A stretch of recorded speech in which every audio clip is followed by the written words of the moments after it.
I'm a believer that this team's going to win the national championships. The rivalries, it's up there on top of the list, man. And if we allow them to devalue it, we lose a lot of what makes college football special. Don't let them do it. Don't let them devalue what it means to you.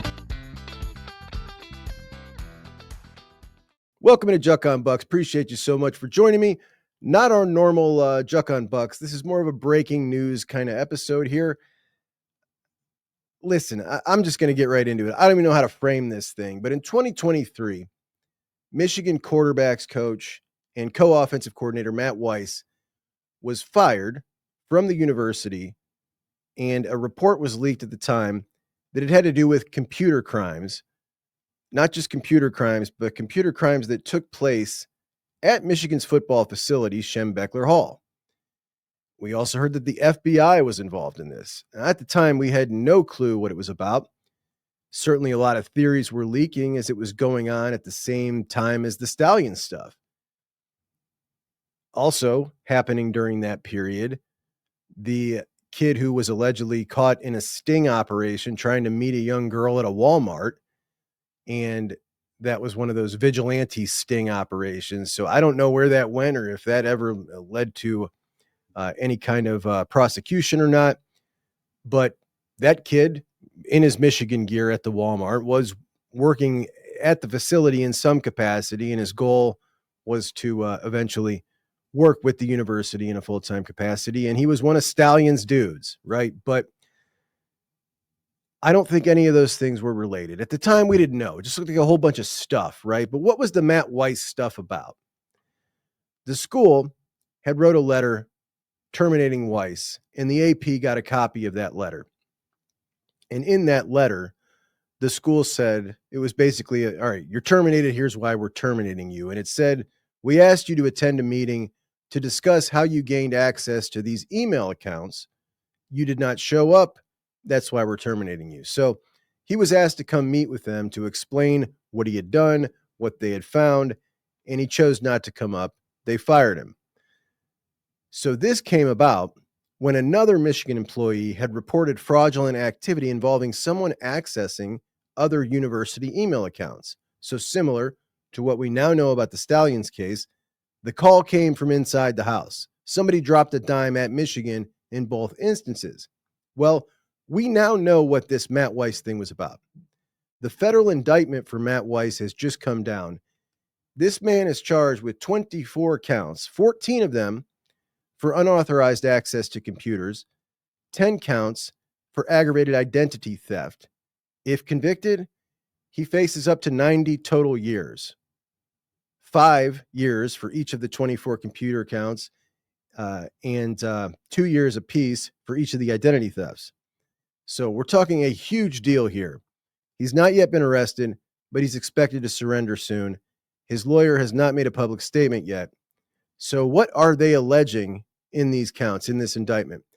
Some pretty sick stuff here. And keep in mind, this is alleged to have started in 2015 when he was not employed at the University of Michigan, but it ended while he was there. So these crimes are alleged to have taken place while employed at Michigan in the football facility, which is just mind-blowing to me. He is alleged to have used a student-athlete database of more than 100 colleges and universities. Through this database, he gained access and downloaded personally identifiable information and medical data of more than 150,000 student athletes. And from that information, he was able to access social media accounts, emails, cloud storage of more than 2,000 athletes, most of them female athletes. And in the indictment, it alleges what his goals were here, and that was to obtain photographs and videos that were never intended to be shared beyond intimate partners. So this dude allegedly is busting into these people's clouds and their emails looking for nudies. He's looking for sex vids. He's looking for the most personal of personal stuff, and he's allegedly doing it at Schembechler Hall. Over months, and in some cases several years, accounts that he had gained access to, he would return, looking for updates, looking for new stuff. How did he know where to return? years and months later, he kept a notebook. He kept a notebook of his favorites, their sexual preferences, their physical appearance, commented on their bodies. He seemed to have a type. We don't know what that was. But this guy was busting in these accounts of student athletes while at Schembechler Hall, allegedly, and kept a notebook of all these physical characteristics, things that they liked, and things that how they looked, so he could go return year after year and try to get updated stuff. U.S. Attorney Julie Beck says our office will move aggressively to prosecute computer hacking and to protect the private accounts of our citizens. We stand with law enforcement partners to prosecute those who illegally invade the privacy of others. Today's indictment of Michigan man Matt Weiss underscores the commitment and meticulous investigative efforts of law enforcement professionals. The Detroit FBI Cyber Task Force worked relentlessly on this case.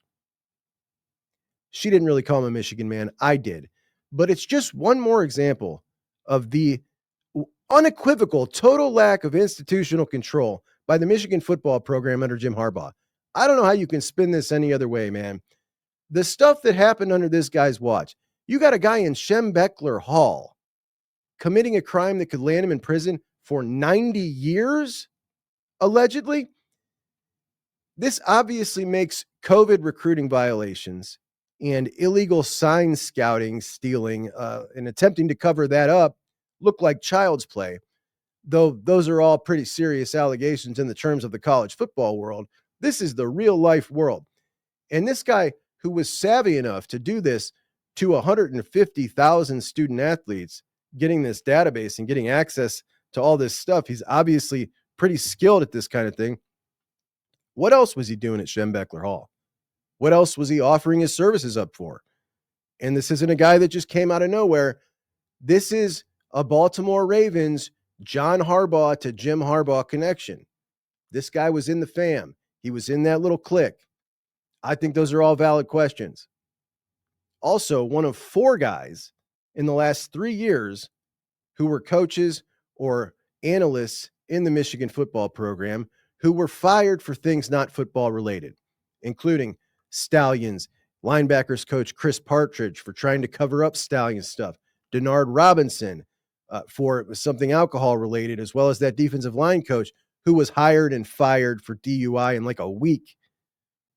Total lack of institutional control. Now, as for the Stallions stuff, which is back in the news this week because athletic director Ward Manuel came out and had something to say and basically quoted Charlie Baker saying that they won it fair and square, which is the most misunderstood quote by Michigan fans in the history of the world, which I've clarified several times.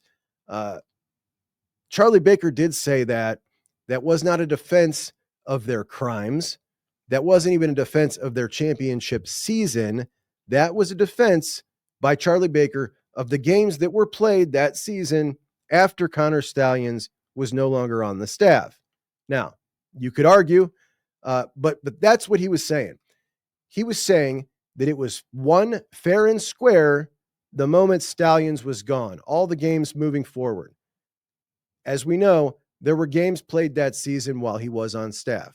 He's not saying that national championship season is beyond reproach or that the national championship season was a national championship season won fair and square. All he's saying is once Stallions was gone, the games remaining on the schedule were won fair and square by Michigan. That's the quote. That's what it means. And I'm only bringing that up because this has been in the news this week, and this is all part of a bigger story to me, and that is the legacy of Jim Harbaugh, which is definitely going to be a complicated one when we look back in 20 years. As for the Stallions thing, is the hammer going to drop? Is it not? I don't get into it, man. I think the NCAA is the most unpredictable institution we've ever seen, and there is no precedent for what happened here. There's nothing to look back and say, well, they did this here. Here's what they're going to do. As far as the argument that the NCAA is feckless, and I think a whole lot of people say this without really understanding why they've been rendered feckless, everything they're feckless about has to do with players' rights being violated. It has to do with constitutional rights, players being able to receive money, players being able to transfer.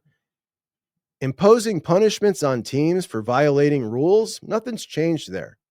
We saw it with the show cause in the Michigan recruiting violations during the COVID dead period. We saw it at Arizona State. We just saw it at Kentucky when the students were doing fake jobs and getting paid at the hospital. They are definitely still using the same rule book and the same punishments they always have for everything else. They are certainly feckless with anything that has to do with violating someone's constitutional rights. That's correct. Even if it's a gray area, they won't touch it. And that all has to do with player compensation and player mobility. That has nothing to do with this other stuff. So I think that's often misunderstood about the power they still possess. They still possess plenty of power until they no longer are a thing. They're going to continue to do their things and render their punishments as they see fit. And they will stand. They're standing for Kentucky, Arizona State, and Jim Harbaugh couldn't come back into college coaching right now if he wanted to because he is under show cause.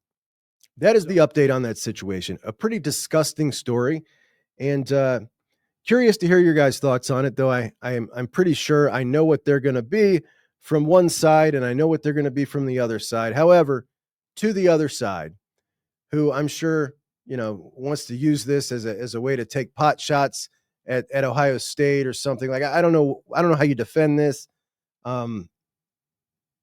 If I was you, I honestly would have a real hard time with Harbaugh. I really would. I'd have a real hard time with how I look back at that guy. And keep in mind, you folks are the same ones that say we should feel that way about Jim Tressel because he rigged a lottery to get a kid an award at a camp that he wanted to recruit.